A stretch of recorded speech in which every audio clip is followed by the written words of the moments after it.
जय बोलिए देवादिदेव मूलनायक श्री मुनिष्यव्रतनाथ भगवान की। आपकी जयकारा जोर से होनी चाहिए। संत शिरोमणि आचार्य गुरुदेव भगवान श्री विद्यासागर जी महामुनि राज की, नवाचार्य श्री समय सागर जी महाराज की, गुणायतन प्रणेता भावना योग प्रणेता शंका समाधान प्रोदप जन जन के संत प्रखर वक्ता परम पूज्य मुनिवर श्री प्रमाण सागर जी महाराज की, परम पूज्य मुनिवर श्री निर्वेक सागर जी महाराज की, परम पूज्य मुनिवर श्री संधान सागर जी महाराज की, समस्त मुनि संघ की।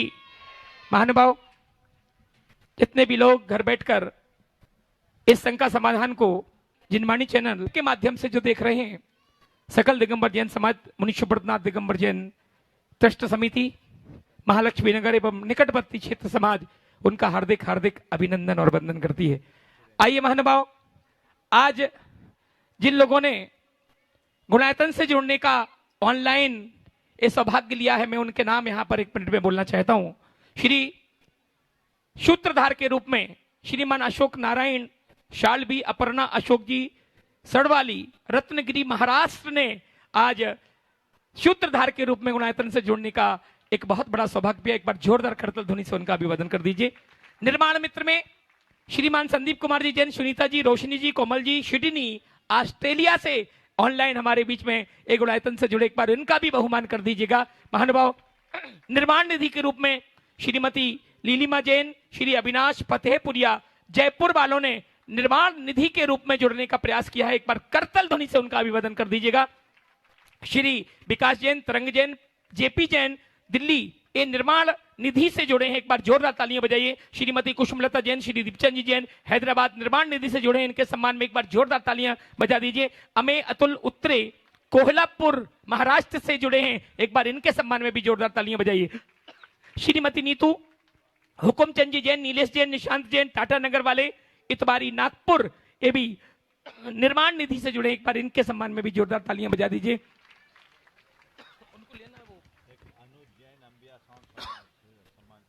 अनुज हमारे बीच में अलवर से अंबिया साउंड यहां पर उपस्थित हुए, एक बार जोरदार तालियां बजाकर मैं मंच पर आमंत्रित करना चाहता हूं। और मैं सम्मान के लिए मंच पर आमंत्रित करना चाहता हूं सम्मानीय अशोक भाई साहब, राजेंद्र जी भाई साहब, हमारे अध्यक्ष महोदय, मंत्री महोदय, ट्रस्ट के जो भी पदाधिकारी हो, एक आध जन यहां आ जाएं। और वो अंबिया साउंड महानुभाव पूरे हिंदुस्तान में जिसका नाम है, और हम लोग भी जहां भी जाते हैं अंबिया साउंड को लेके जाते हैं अलवर वालों को, और पूज्य श्री के साथ जो ये बहुत से सुंदर ध्वनि हमारे तक 12 वर्ष से लगातार पूज्य श्री के साथ, एक बार जोरदार तालियां बजाइए। सम्मान के लिए मैं आमंत्रित कर रहा हूं। एक पूज्य गुरुदेव के आशीर्वाद से, पूज्य मुनिवर श्री प्रमाण सागर जी महामुनि राज के आशीर्वाद से, ये ऐतिहासिक प्रोग्राम शंका समाधान का जो पूरे विश्व में अपनी एक छाप छोड़ चुका है, जिसको लोग देखने के लिए बहुत लालयत होते हैं, टीवी चैनलों पर बैठे हैं। आइए उसकी शुरुआत हम सीधा सीधा करते हैं।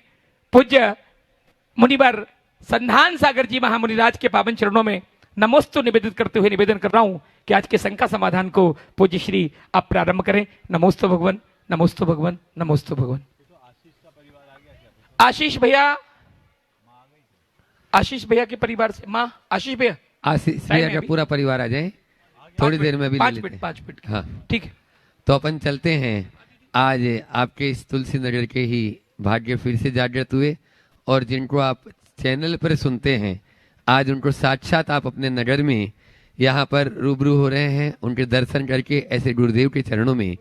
और प्रथम प्रश्न के लिए मैं आमंत्रित कर रहा हूँ अंकित राशि जैन, सागर वाला परिवार, ये अपना प्रश्न करें, और उसके बाद में आचार्य विद्यासागर ज्ञानशाला महालक्ष्मी नगर तैयार रहेंगी।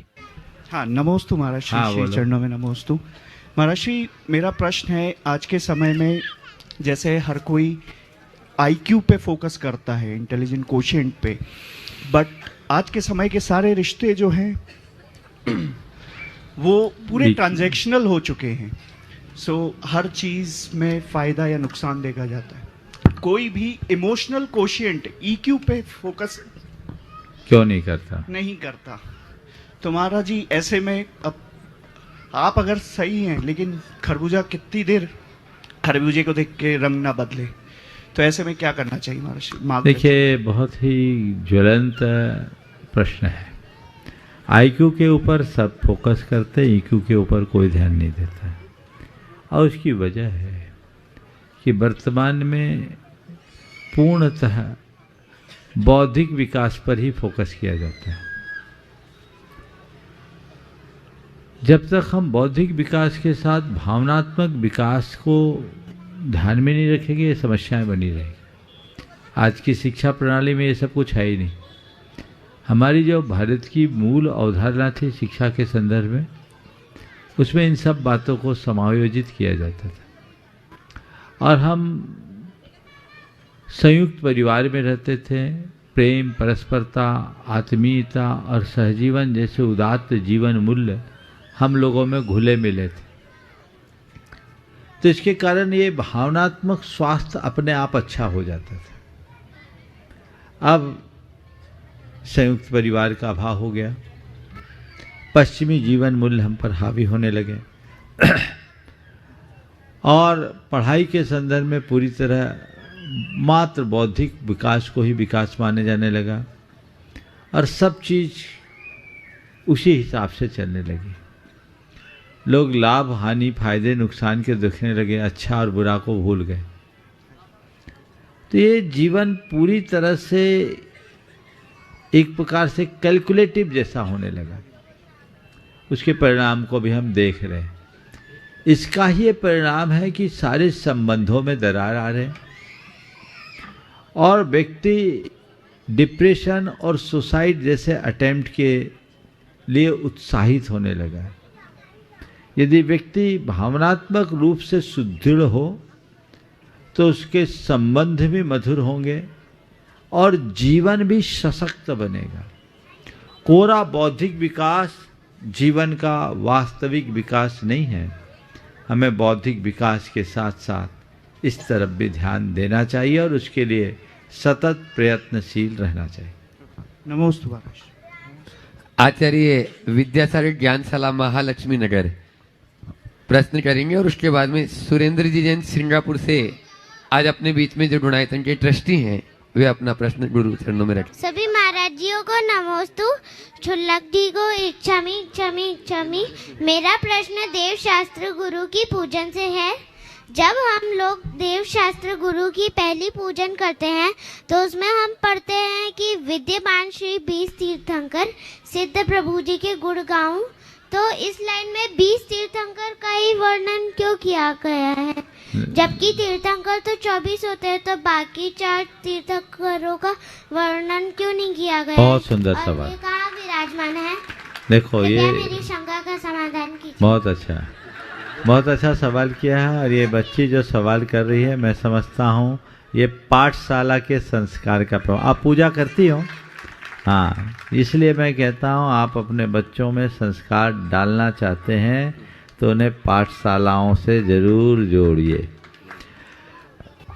देखिए हमारे जो तीर्थंकर हैं 24 ही होते हैं, वो भरत और ऐरावत क्षेत्र में, और विदेश क्षेत्र में हमेशा 20 तीर्थंकर विद्यमान रहते हैं, अभी भी हैं।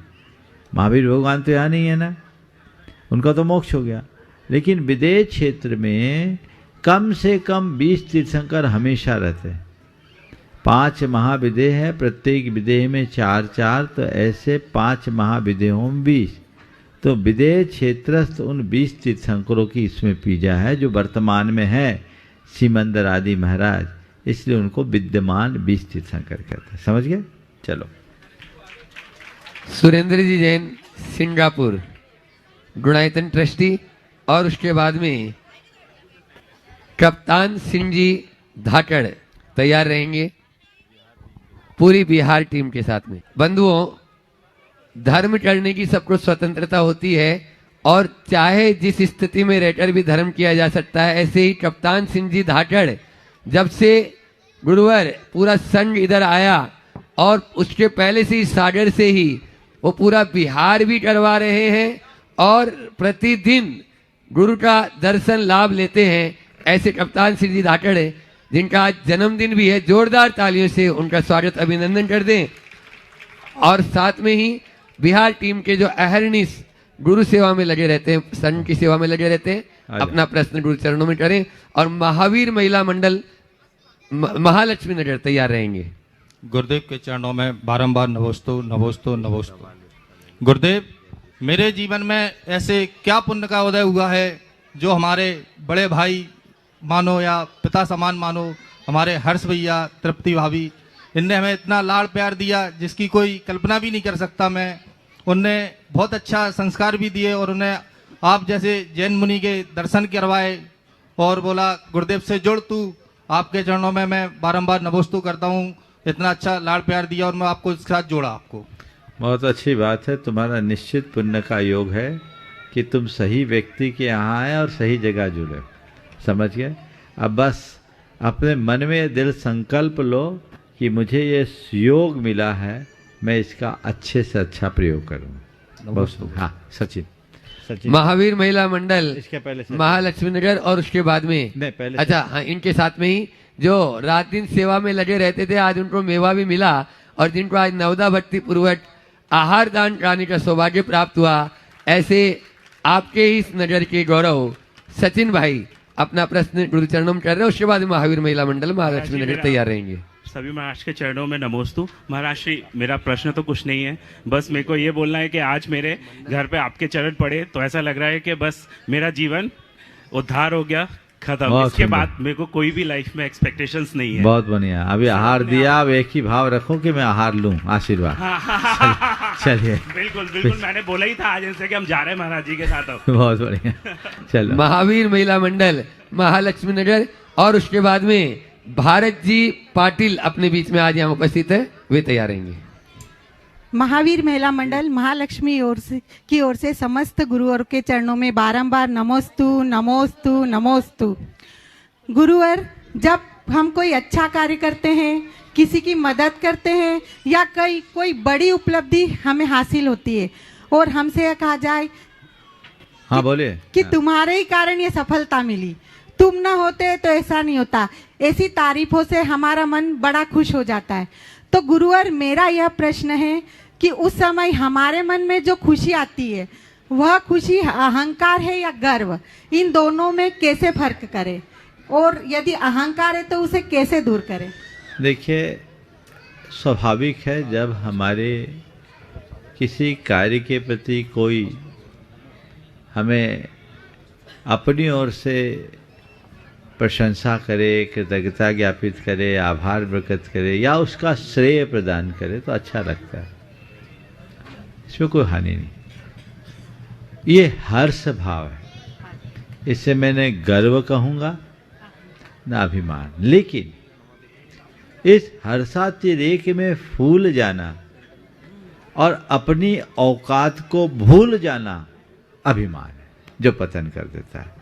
इसलिए हमेशा ये सोचना चाहिए कि मुझसे जो कुछ भी बोला गया है, मुझे उस पर खरा उतरना है और जो ये कह रहा हो कर रहे हैं, और सामने वाले से कहें विनम्रता से कि आप ये जो क्रेडिट मुझे दे रहे हैं ये आपका बहुमान है, पर मेरा इसमें कुछ भी नहीं है, मैं तो केवल निमित्त हूँ, ये केवल संयोग है, ऐसा कहकर अपने कर्तृत्व के भार को उतार दें तो सब कुछ ठीक हो जाए। नमोस्तु गुरुदेव, नमोस्तु गुरुदेव। भारत टीवी से आज अपने बीच में भारत जी पाटिल यहाँ पर उपस्थित हैं और जो देश दुनिया को पूरा दिखाते हैं और धर्म की प्रभावना करते हैं, ऐसे वे अपना प्रश्न करेंगे। और उसके बाद में अपेक्षा जी जैन यूएसए से अपने बीच में है। हाँ, साथ में ही आनंद जी जैन, उमेश जी तिवारी जो जी मीडिया से अपने बीच में है। एक बार जोरदार इन सभी का ताली ऐसे बजा रहे हो।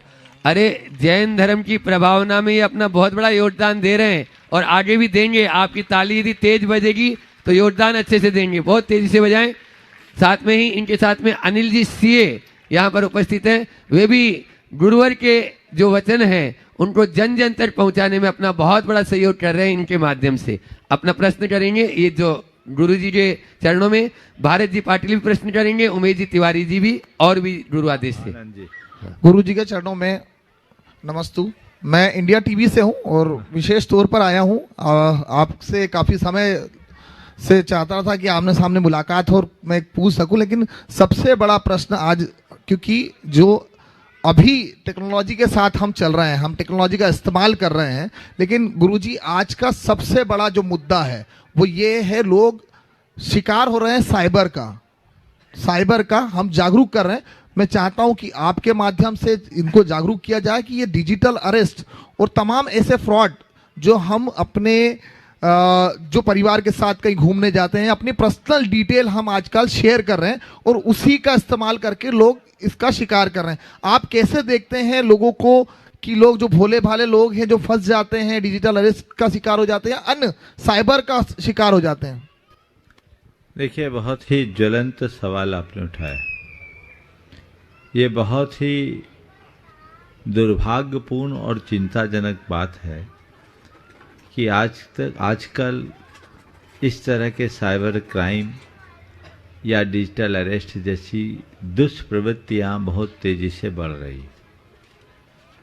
हमें इसके प्रति लोगों में जागरूकता लानी चाहिए, लेकिन सबसे पहले हमें ये देखना चाहिए कि इसके शिकार कौन होते हैं। इसके शिकार वे ही लोग ज़्यादा होते हैं जो अंधविश्वासी या लालची किस्म के लोग होते हैं या डरपोक लोग होते हैं। तो सबसे पहले आप अपने लालच पर नियंत्रण रखिए, अंधविश्वास को हटाकर आत्मविश्वास को जगाइए और निडर बनने का अभ्यास कीजिए। दूसरी बात, हम कोई भी साधन का प्रयोग करें उसके औचित्य पर पहले विचार करें। आज इंटरनेट है, मोबाइल है या और जो मीडिया का साधन है, ये हमारे जीवन के लिए एक अच्छी सुविधा है, साधन है। लेकिन कब? जब तक हम इसका नियंत्रित उपयोग करें तब तक। अगर नियंत्रण खो दे तो यही दुविधा। तो हमें ये चीज देखना चाहिए कि किसी भी कार्य का औचित्य कितना है। दूसरी बात, आजकल लोग मीडिया के माध्यम से एक दूसरे से कांटेक्ट बढ़ाते हैं, तो हमें कितनों से संपर्क रखना और क्यों रखना ये भी तो तय करें। आप चाहे जिससे अपना संपर्क बना रहे हो और लेना एक न देना दो, तो फिर आप ऐसे घटनाओं के शिकार तो होंगे ही, क्योंकि ये कलयुग है। यहां अपने ज्ञान का सदुपयोग करने वाले लोग कम और दुरुपयोग करने वाले लोग ज्यादा हैं। तो ये साधन मिल गए तो उसका दुरुपयोग ही करेंगे, वो भरे पड़े हैं। आपको अपने आप को सावधान रखना पड़ेगा। चारों तरफ बिल्लियां घूम रही हो और तुम खुले में दूध रखोगे तो दूध तो बर्बाद होना ही है। इसलिए बिल्लियों से बचो, अपने दूध को सीके पे टांग के रखो ताकि तुम्हारा दूध सुरक्षित रहे और बिल्लियों के आघात से अपने आप को बचा सको। ये प्रयास होना चाहिए। तो इन सब चीजों के प्रति एक जागरूकता होनी चाहिए। अनावश्यक और अनपेक्षित संपर्क से बचना चाहिए। अब देखिए, मुझे तो हंसी आती कभी कभी। मैं एक जगह था, हमारे चातुर्मास धन प्रभावना समिति के मुखिया थे। एक बच्ची थी 12-13 साल की। दोनों एक दूसरे को देखे तो ऐसे मुस्कुराए जैसे इनकी बड़े प्रगाढ़ संबंध है। मैंने पूछा, ये कौन है? तो बच्ची बोलती है, मेरे मित्र हैं, मेरे फ्रेंड है। 12-13 साल की बच्ची 65 साल के बुढ़े को बोलती है, ये मेरा मित्र है। मैंने पूछा, ये क्या मित्र था? बोले, मेरे फेसबुक फ्रेंड है। अब ये बताओ तुम कर क्या रहे हो? फिर मैंने उनसे बोला कि तुम्हारी पोती इतनी उम्र की है, कभी तुम अपनी पोती से बात करते हो? जो पोती साथ रहती है उससे बात करने का वक्त नहीं, पर फेसबुक में 65 साल का व्यक्ति 12 साल की बेटी से बात करने में लगा हुआ है। आप हर बात को सबके बीच शेयर क्यों करते हैं? जरूरत क्या है? इतने सारे ग्रुपों से जुड़ने की आवश्यकता क्या है? ये जंजाल है। और जितने भी सफलतम लोग होंगे ना, आप देखना वो व्हाट्सएप का तो प्रयोग न के बराबर करते, बल्कि करते ही नहीं। मेरे संपर्क में कई ऐसे बड़े बड़े, अशोक जी बोल रहे हैं मैं नहीं करता, करने का काम ही नहीं। बहुत सारे ऐसे लोग हैं जो बड़े बड़े कारपोरेट के मालिक हैं, वो इन सब चीजों को अर्थहीन मानते, इनसे दूर रहते। कई लोग तो ऐसे जो अपने ऑफिस से बाहर इंटरनेट का ही प्रयोग नहीं करते। तो ये जागरूकता आना चाहिए। मुझे बहुत प्रसन्नता है कि आपने इस मंच से सवाल उठाया है। मैं चाहूँगा कि मीडिया आज के समय में जो डिजिटल अरेस्ट जैसी बातें आई है और उसमें कई लोगों को जो तबाह किया जा रहा है और कई इस तरह के जिसको गिरोह बोला जा सकता है, वो इस तरह के कार्यों में एक्टिव है और लोगों को बेवकूफ़ बनाकर झांसा देख के फंसा रहे हैं, उसके प्रति जागरूक होइए। और आप सब एक बात गांठ में बांधिए, शॉर्ट टर्म गेन से बचिए। कोई भी चीज आपको लुभावने तरीके से प्रस्तुत की जा रही है, उसकी कीमत कम करके बताई जा रही है या प्रक्रिया को ज्यादा सरल करके बताया जा रहा है, समझ लेना ये मामला गड़बड़ है। पेट में बच्चा 9 महीना पलता है तभी बच्चा पैदा होता है। 9 महीने का धैर्य तो रखना ही चाहिए। यदि कोई 9 महीने के बच्चे को 6 महीने के पहले बाहर ला रहा है, यानी खतरा है। इतनी बात समझ लो।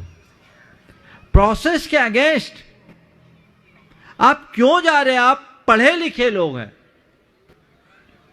अब पढ़े लिखे लोग भी ऐसे घटनाओं के शिकार बनते हैं। क्यों? लालच, अंधविश्वास, ये एक बड़ा कारण है। डर। आप इन सब चीजों से बाहर आइए और अननोन नंबर से बचिए। अब देखिए कौन व्यक्ति क्या मेरा प्रयोजन है तो बात करेंगे, नहीं बात ही नहीं करना। तो यही तभी आप अपने आप को बचा पाएंगे।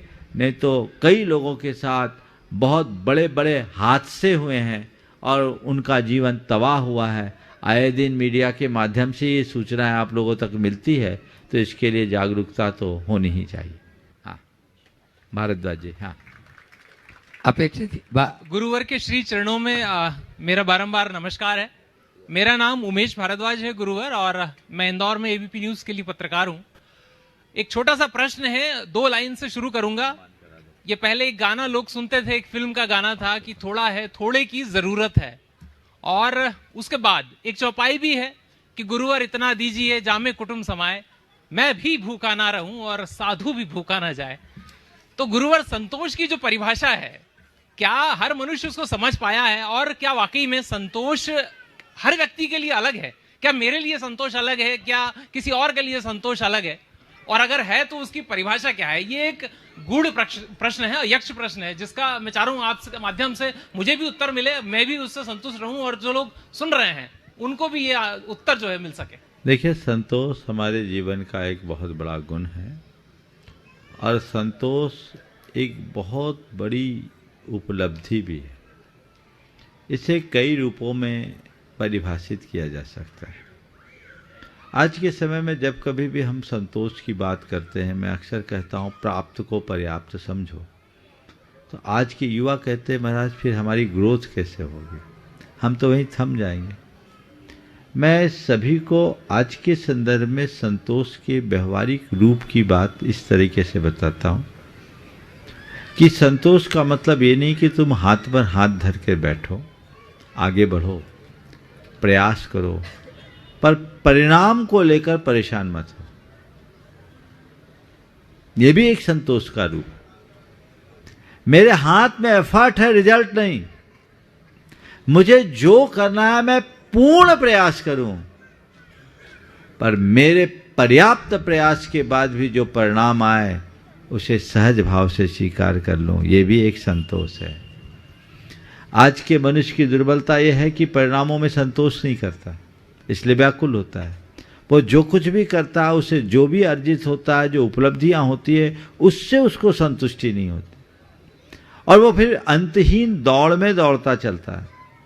नहीं, मैंने जो लक्ष्य बनाया है और जो लक्ष्य लेकर आगे बढ़ रहा हूं, मुझे आगे बढ़ना है, प्रयास करना है, प्रयास मेरे हाथ में है। जो भी परिणाम आए मैं उसमें संतुष्ट रखता हूँ। ये भी तो एक रूप रखा जा सकता है। दूसरा, संतोष का मतलब केवल पैसों से नहीं, संतोष का मतलब है जीवन के शिकायतों का मिट जाना, अपनी स्थिति में प्रसन्न रहना, ये भी तो संतोष है।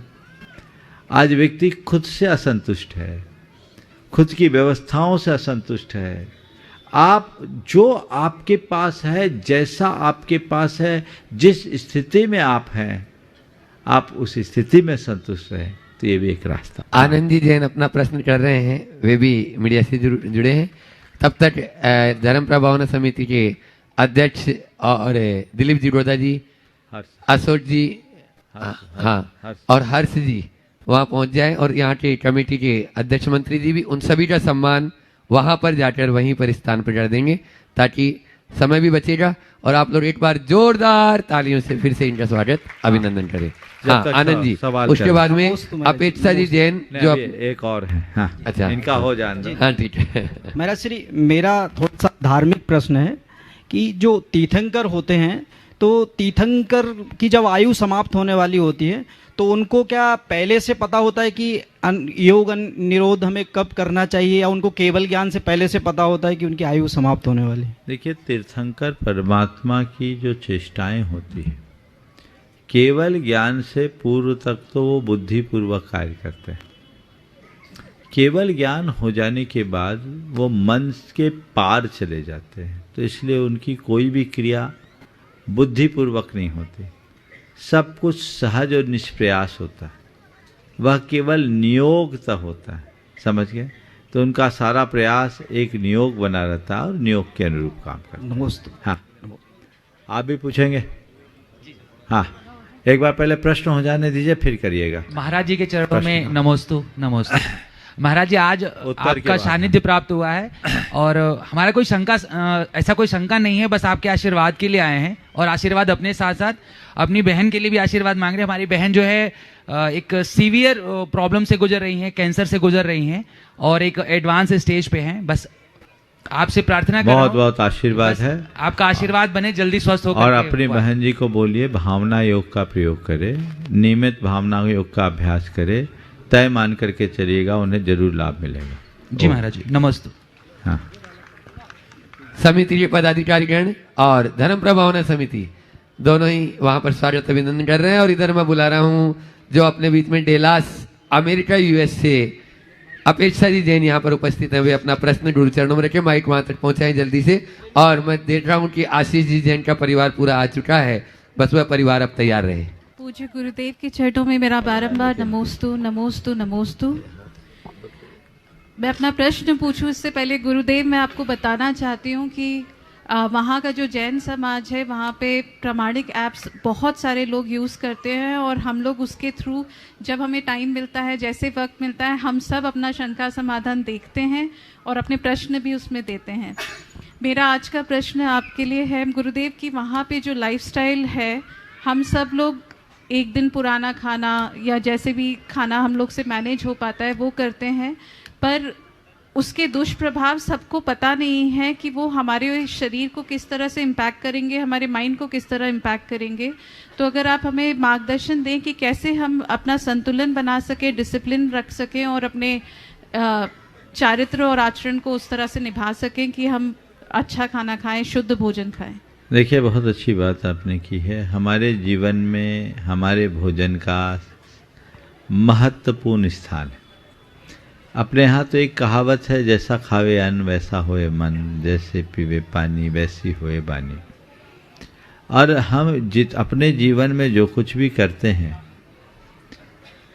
वह अपने जीवन के सुख के लिए करते हैं, और जीवन के सुख में शरीर का भी एक महत्वपूर्ण स्थान है। तो उसके लिए हमें अनुकूल भोजन जरूर देना चाहिए। बिना भोजन के हमारी गाड़ी आगे नहीं चल सकती। इसलिए खान पान के प्रति पूर्ण सजगता तो रहनी ही चाहिए, सभी को सजगता रखनी चाहिए। और आप अपने स्वास्थ्य के प्रति जागरूक रहेंगे तभी ये सारा कार्य कर पाएंगे। इसलिए सभी को चाहिए कि वे अपने स्वास्थ्य के प्रति जागरूक रहे, अपने खान पान में पूरी तरह शुद्धि रखें, और अब तो बहुत सारे ऐसे रिसर्च भी आ गए कि हम किस तरह का भोजन करते उसका क्या कुपरिणाम निकलता। तो हमें ताज़ा भोजन करना चाहिए। हम कितने भी व्यस्त हों, हमारे जीवन शैली चाहे जैसे भी क्यों ना हो, अपनी प्राथमिकताओं को बदलना चाहिए। और यदि हम सब कुछ करें और इतना ही समय नहीं निकाल पाएँ कि खाने का ही समय नहीं है, तो हमारे जीवन का कोई अर्थ नहीं, वो व्यर्थ है। इसे सब कुछ कीजिए, अपनी प्रायोरिटीज को चेंज कीजिए और शुद्ध खाइए, सात्विक खाइए। हमारे यहाँ एक शब्द आता है युक्ताहार विहार। हमें युक्त आहार विहार करना चाहिए, यानी औचित्यपूर्ण रीति से ही आहार विहार को अपनाना चाहिए। वैसा ही आहार लेना चाहिए जो हमारे स्वास्थ्य के अनुकूल हो, तन के, मन के और चेतन के। शारीरिक, मानसिक और चैतसिक तीनों प्रकार के स्वास्थ्य पर भोजन का असर पड़ता है। इसलिए भोजन के प्रति जागरूकता सभी को रखना चाहिए और वो भोजन में बदलाव लाना चाहिए। सात्विक भोजन करे तो जीवन में बड़ा अंतर आएगा। देखिए, मैं एक उदाहरण देता हूँ। हमारे बीच है ब्रह्मचारी रुपेश। ये बहुत छोटे से जुड़ा हुआ। इसने एक दिन कहा, हमसे तो नहीं कहा, रांची वाली बहन से कहा कि हमें आगे बढ़ने की इच्छा तो होती है पर मन आगे पीछे डगमगा जाता है। उन्होंने कहा तू कुछ मत कर, कल से बाहर खाना बंद कर, तू चौके में खाया कर। और इसने चौके में भोजन करना शुरू किया और ऐसा भाव सुधरा कि अब भाव सुधार लिए। समझ गए ना? तो ये अंतर है हमारे भोजन का, एक प्रत्यक्ष उदाहरण है। तो उस समय कोई व्रत नहीं था, वैसा कुछ विचार भी नहीं था, केवल भाव था। लेकिन भावों में स्थिरता होता है। आप घबराना नहीं कि महाराज आप भी हम लोगों को शुद्ध भोजन कराओगे तो घर ही छूट जाएगा। कोई जरूरी घर छूट जाए, पर तो तुम जो चाहोगे वो हो जाएगा। जीवन व्यवहार में अंतर आएगा। इसलिए ऐसा अपने खान पान में शुद्धि का ध्यान रखना ही चाहिए। और हमारे बीच में गुणायतन से बोलने दो। आशीष भैया, अभी नितिन भैया बुलाए। आशीष भैया जी जो गुणायतन के ट्रस्टी के रूप में आज जुड़े हैं, कुमारी अंजलि जी, निर्मल जी जैन, श्रीमती प्रभा जी जैन, आशीष समीक्षा कैवल्य घुबारा से हैं, छतरपुर घुबारा महालक्ष्मी नगर में इनका निवास। मैं पूरे परिवार को आमंत्रित करना चाहता हूं, वो यहाँ पहुंचे मंच पर, पूज्य श्री का मंगल आशीष लें। और द्रोणगिर सिद्ध क्षेत्र के संयुक्त मंत्री के रूप में भी हैं। मैं समिति से निवेदन करूंगा, हर्ष भैया, विजय जी कृपया पधारें। और हमारी मुनीश्वरनाथ दिगंबर जैन जिनालय के ट्रस्टी भाई मोदी जी, अभिषेक जी, जोरदार तालियां बजाकर।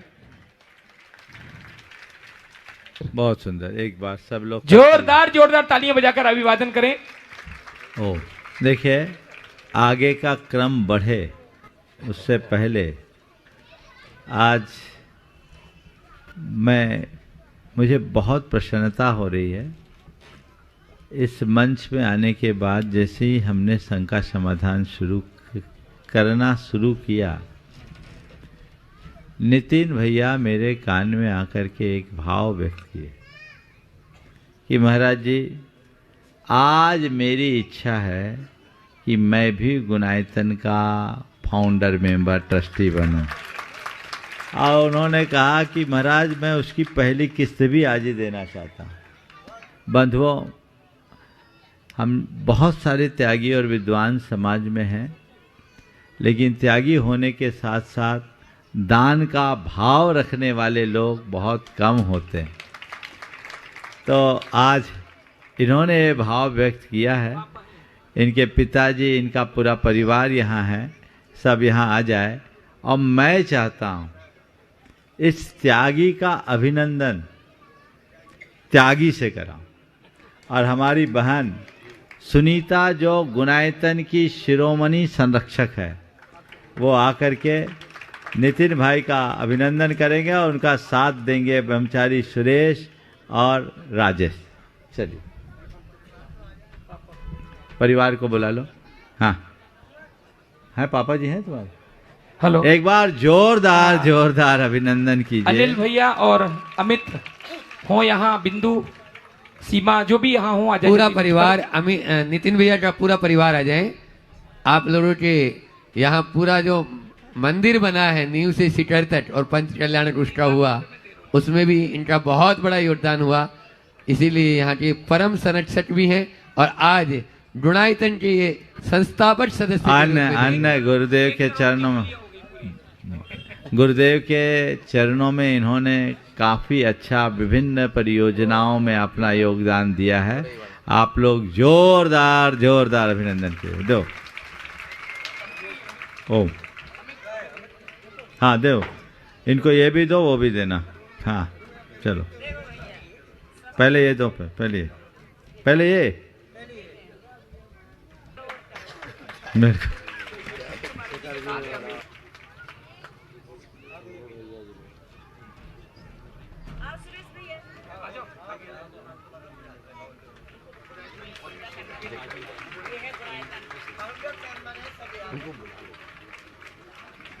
दिनेश जी मंत्री जो आपके यहाँ के तुलसी नगर के हैं, अपनी पूरी कमेटी के साथ में, पूरी समिति के साथ में एक प्रश्न कर लेंगे शीघ्रता से, समय कम है। दिनेश जी जोशी जी आज आ गए अपनी पूरी टीम के साथ में।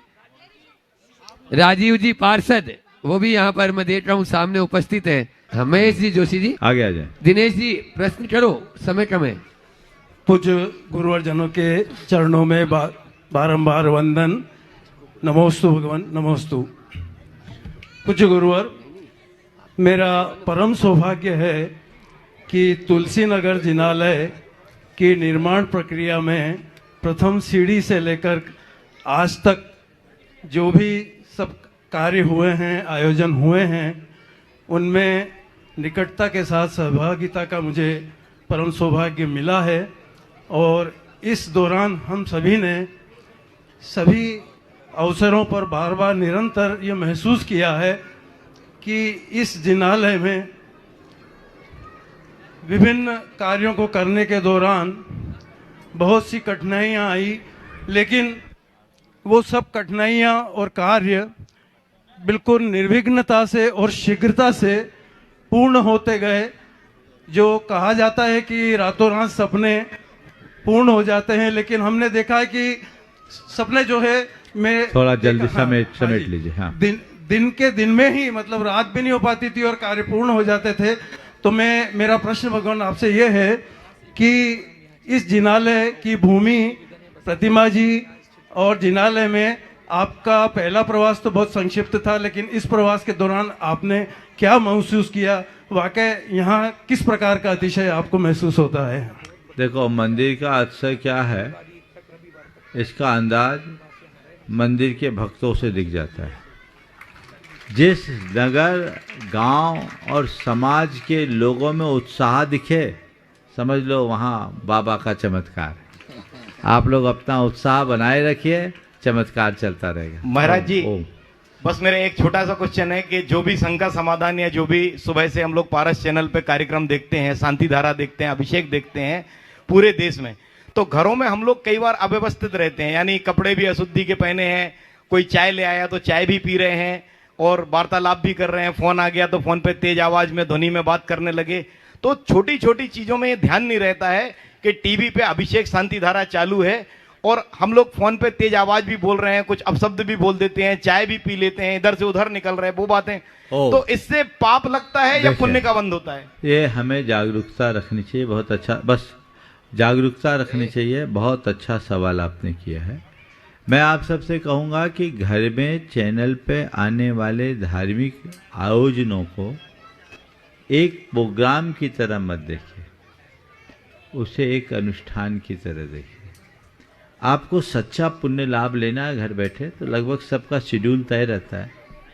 दिन भर देखने की जरूरत नहीं है। दिन भर आपके पास टाइम नहीं, तो मुझे शांति धारा देखना है तो इतने बजे की शांति धारा मुझे देखना है, तो उतने बजे आप सब कार्य से निर्वृत्त हो जाइए और वैसे शांति धारा देखिए जैसे मंदिर जी में देखते हैं। मुझे प्रवचन सुनना है तो प्रवचन के का समय सुनिश्चित है, तो आप प्रवचन सुनने के पूर्व अपनी मानसिकता तैयार कीजिए, आगे पीछे सब काम करके आप प्रवचन के समय में प्रवचन सुनिए, तो उसका असर आप पर पड़ेगा और तभी सच्चा पुण्य लाभ होगा। अब खाते पीते, बातचीत करते, कुछ भी कर ले तो वो केवल ऊपर से रहेगा, अंदर नहीं होगा। तो अपनी प्राथमिकता को बदलिए ना। फिर महाराज क्या करे, बंद कर दें? मैं ये नहीं कहता, पर इस संदर्भ में एक बात कहूंगा। हमसे एक बार किसी ने कहा, महाराज जी कई लोग मंदिर जाते और सब्जी लेके आ जाते, तो सब्जी लेके आने वाले को मंदिर जाने का पुण्य मिलेगा कि नहीं मिलेगा? तो मैंने जो जवाब दिया, आपके सवाल को आप उसी संदर्भ में जोड़ लेना। मैंने कहा मंदिर जाते समय सब्जी नहीं लाना चाहिए। मंदिर जाते समय सब्जी नहीं लाना चाहिए, पर सब्जी लाते समय मंदिर जा सकते हैं। आप अगर घर से मंदिर के लिए निकले सब्जी भूल जाओ, पर सब्जी के लिए निकले और सामने मंदिर आ गया तो भगवान के चरणों में शीश नवा करके जाओ। समझ गया ना? तो इसी तरीके से जिस समय मुझे टीवी पे कार्यक्रम देखना है उस समय सब चीजें भूल जाओ, और काम करते समय टीवी में कोई अच्छा कार्यक्रम हो रहा है वो कार्यक्रम जरूर देखो, और काम अपने आप छूट जाएगा। समझ गए? चलिए। हाँ। और आज अपने बीच में आपके सबके लाडले पार्षद जी महेश जी जोशी जी और राजीव जी पार्षद जी यहाँ पर उपस्थित हैं। वे अपना प्रश्न गुरु चरणों में कर रहे हैं, और उसके बाद में निर्मल जी बढ़ जी वे भी मंच पर आ जाएं, सम्मान भी कर दो। हाँ, और इनके सम्मान के लिए यहाँ की ट्रस्ट कमेटी के 2 मेंबर को बुला लो, अध्यक्ष जी या मंत्री जी। अभी 2 लोग जो नहीं आए, महावीर भैया और कमल जी दोनों आ जाएंगे मंच पर सम्मान के लिए। आप सवाल करो। कमल जी और महावीर जी, केवल 2 ही लोग आएंगे। नमस्ते गुरु जी। मुझे लग रहा है कि मैं बहुत ही सौभाग्यशाली हूँ कि लगातार 2 दिन से आपके दर्शन करने का और आपको सुनने का अवसर प्राप्त हुआ, और मुझे लगता है कि ये जो महालक्ष्मी नगर और तुलसी नगर की धरा है, आपके चरण पादुका पढ़ने से ये पवित्र हो गई है गुरु जी। मेरा आग्रह एक और है कि ये कार्यक्रम लगातार अगर रविवार तक और अगर आप रहें तो श्रद्धालुओं को बहुत उसका लाभ मिलेगा गुरु जी। भावना भाभी देखिए, आपने कहा है, हमने तो अभी कुछ कहा नहीं। इतना तो हम कह रहे हैं कि कल सुबह तो यही है, उसके बाद आपका पुण्य जैसा होगा वैसा होगा। महाराज जी, ये क्षेत्रीय पार्षद हैं और पूरी पार्षद के साथ पूरी सदन आपसे निवेदन कर रही है, रविवार तक आप यहाँ रहें, हम सबका ऐसा भाव है, जिससे हमारे बहुत कार्य बनने वाले हैं, जो विशेष कार्य हैं वो भी महाराज जी आपके आशीर्वाद से बन जाएंगे। अगला सवाल निर्मल जी बढ़ जाते आगे। निर्मल जी बढ़ जाते अपना प्रश्न गुरु चरणों में रखें, और उसके बाद में सवाल नहीं। हाँ, अच्छा, आदर्श महिला मंडल यहीं की जो है आपके तुलसी नगर की, और उसके बाद में शिक्षिका गण तैयार रहेंगी पाठशाला वाली, महालक्ष्मी नगर आदर्श महिला। हाँ ठीक है, कॉल लिस्ट दे दो, वहां तक माइक पहुंचे आप। आदर्श महिला मंडल की तरफ से बारंबार नमोस्तु नमोस्तु नमोस्तु। महाराज श्री, मेरा प्रश्न है कि हम डेली पूजा करते हैं, रोज पूजा करते हैं अष्टद्रव्य से, लेकिन इन अष्टद्रव्य में पुष्प नैवेद्य एवं दीप को हम प्रतीकात्मक रूप में अर्पित करते हैं। जो पूजा हम पढ़ते हैं उसमें तो हमारे भाव सचमुच के पुष्प नैवेद्य और दीप के लिए होते हैं, तो फिर सचमुच में पुष्प नैवेद्य दीप क्यों नहीं अर्पित करते हैं? भगवान ये बताओ, मंदिर में विराजमान भगवान कौन से हैं? शांतिनाथ, महावीर भगवान और आदि। सचमुच है कि उनकी मूर्ति है? मूर्ति। तो जब भगवान ही मूर्ति की, तो पूजा सचमुच के कहाँ से? जैसे हमने भावों से पत्थर में भगवान को कल्पित किया है, वैसे ही भावों से अपने द्रव्य में उत्तम द्रव्य को आपने क्यों नहीं मान लेते? ऐसा कर लो। चलिए, नमोस्तु महाराज। अगला शिक्षिका गण यहाँ के ज्ञानोदय पाठशाला के तुलसी नगर की शिक्षिका गण अपना प्रश्न कर रही है, और उसके बाद में तैयार रहेंगे प्रोफेसर नीरज कुमारी जैन। बोलो, आप बोले वहाँ। नमोस्तु महर्षि। महर्षि, विगत 1 वर्ष से हमारे मंदिर में ज्ञानोदय पाठशाला चल रही है, तो जब शुरुआत हुई थी तो करीबन 70 बच्चों ने अपना पंजीयन करवाया, पर 1 साल में इसकी अब जो बच्चे आते हैं नियमित, वो करीबन 30 से 35 बच्चे आ रहे हैं, और उसमें भी 10 वर्ष से कम के बच्चे ही आ रहे हैं। तो महर्षि, क्या बड़ों बच्चों को मतलब आने की जरूरत नहीं होती है? कभी कभी लगता है कि पेरेंट्स भी सपोर्ट नहीं कर रहे हैं, तो कैसे करें कि उनका बड़े बच्चों का रुझान भी अपने पाठशाला की तरफ बढ़े? देखिए, बहुत अच्छी बात आपने रखी है। बच्चों को पाठशाला के प्रति आकर्षित होना ही चाहिए, और हर उम्र के बच्चों को पाठशाला में लाना चाहिए। पर पाठशाला से बच्चे क्यों कटते हैं, इसके कारण को भी खोजना चाहिए। हम लोग एक परंपरागत तरीके से ही पाठशाला संचालित करते हैं और एक चूक कर देते हैं कि उसी पाठशाला में 5 साल का भी बच्चा, उसी में 12 साल का भी और उसी में 14 का भी, एक ही क्लास में। तो ये गड़बड़ होता है। लेवल अलग अलग होना चाहिए, उम्र के अनुसार अलग अलग उनका पाठ्यक्रम होना चाहिए और एक ही पाठ्यक्रम को भी अलग अलग लेवल को देखते हुए अलग अलग पढ़ाना चाहिए और थोड़ा आज की टेक्नोलॉजी का उपयोग करके पढ़ाना चाहिए। मैं तो कहता हूँ आप अपनी पाठशाला को प्रामाणिक पाठशाला से संबद्ध कर लीजिए, बच्चे कभी पाठशाला छोड़ेंगे नहीं। अनुभव ये है कि ज़्यादातर बच्चे पाठशाला के नाम से भागते हैं, लेकिन प्रामाणिक पाठशाला में बच्चे भागकर पाठशाला आते हैं। ये अंतर आप उससे जोड़ सकते हैं, प्रामाणिक पाठशाला के संचालकों से संपर्क कर सकते हैं, आप उसको उनसे उनके प्रावधानों के तहत जुड़िएगा तो बच्चों में बहुत बड़ा परिवर्तन आएगा। रोज वीडियो भी दिखाते हैं और आधुनिक पाठशाला है, प्रोजेक्टर भी हमारे पास। मैं जो बोल रहा हूँ आपकी जो एक्टिविटीज है और प्रामाणिक की है उसको एक बार देखिए, बहुत सुंदर। प्रोफेसर नीरज कुमारी जैन, महालक्ष्मी नगर, और उसके बाद में तैयार रहेंगे अशोक रानी जी दोषी, धर्म प्रभावना समिति के अध्यक्ष शिरोमणि संरक्षक गुणायतन, पूरी टीम अपनी टीम के साथ में। मुनित्रे के चरणों में बारंबार नमोस्तु करते हुए छुल्लक जी महाराज जी को इच्छामी इच्छामी इच्छामी। महाराज श्री, वस्तु का जो विनिमय हम करते हैं, पहले उपयोगिता के आधार पे उसका मूल्य या कीमत तय होती थी। आज की तारीख में कीमत को देख के उसकी उपयोगिता का अनुमान लगाया जाता है।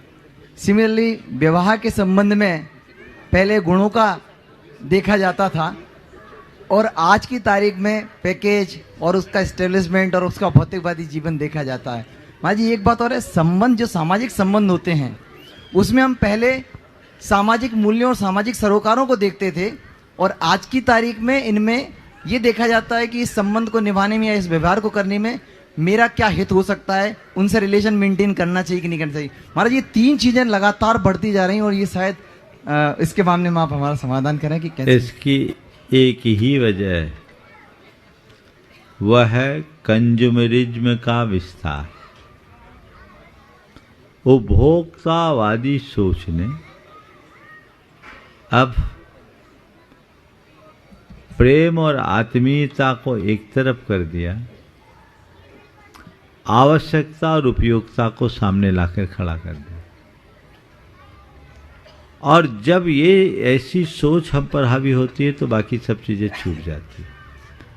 तो हमें चाहिए कि हम वस्तुनिष्ठ होने की जगह व्यक्तिनिष्ठ भाव जगाएं और हम जल पदार्थों की जगह व्यक्ति का आकलन गुणों से करें तो हम इस समस्या से मुक्त हो पाए।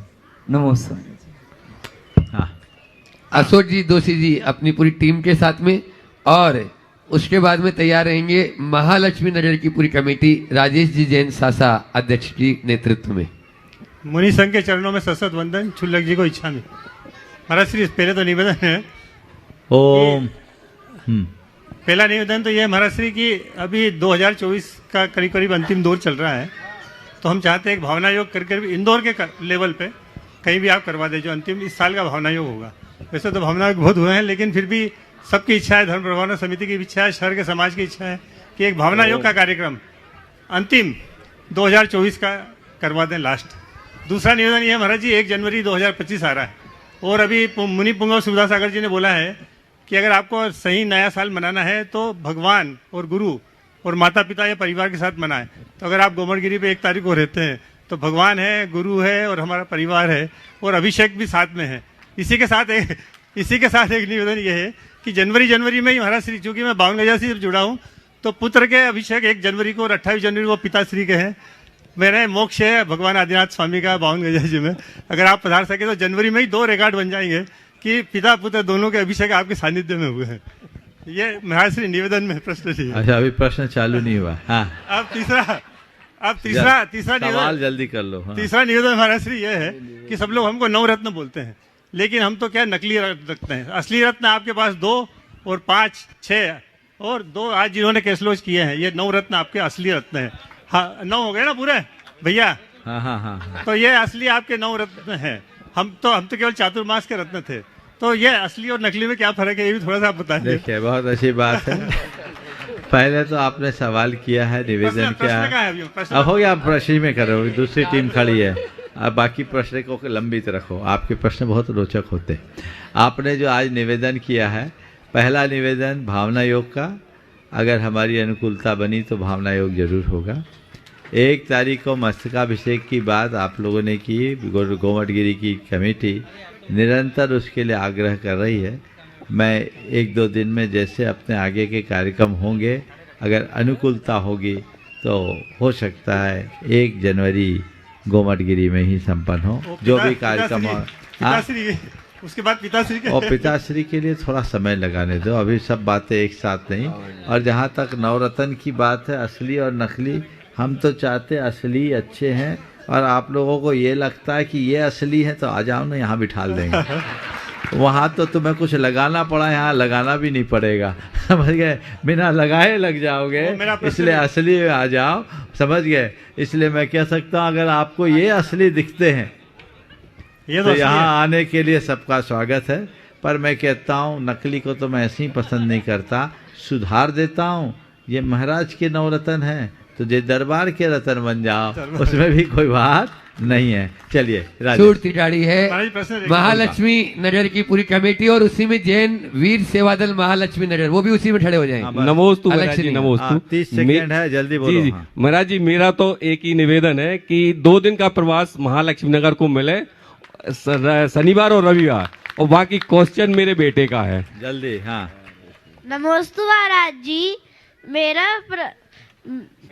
मेरा प्रश्न यह है कि जब हम लोग स्विमिंग सीखने जाते हैं तो उसके अंदर जब हम लोग पानी के अंदर तैरते हैं और जब वो पानी को कुछ दिनों बाद फेंका जाता है तो फिर उस पानी का दोष हमें लगता है वेस्ट करने का, या फिर देखो पानी का यूज किसने किया?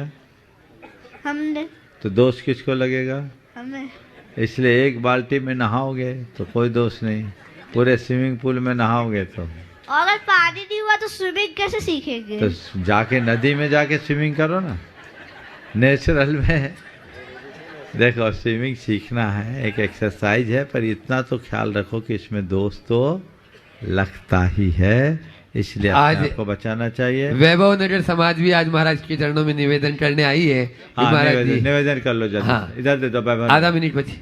गुरुदेव, बस एक ही सवाल था जैन वीर सेवा दल का कि स्वार्थी लोगों की पहचान कैसे की जाए और इस सेवा दल को निस्वार्थ भाव से आगे कैसे बढ़ाया जाए। चलो इसको खड़ा रखो, कल देखेंगे, इनको निवेदन कर लेने दो। हाँ। मुनि शेख जी के चरणों में बारंबार नमोस्तु नमोस्तु नमोस्तु। महाराज श्री पूरी वैभव नगर समिति आई हुई है और सभी जन, वो पूरा समाज चाहता है कि आपका सानिध्य प्राप्त हो वैभव नगर के लिए। बार बार नमोस्तु महाराज जी, नमोस्तु। बहुत बढ़िया भावना रखो। बोलो परम पूज्य आचार्य गुरुवर श्री विद्यासागर महाराज की जय। पूज्य मुनि श्री 108 प्रमाण सागर जी महाराज की जय जय जय। पूज्य मुनिवर श्री निर्वेक सागर जी, संधान सागर जी महाराज की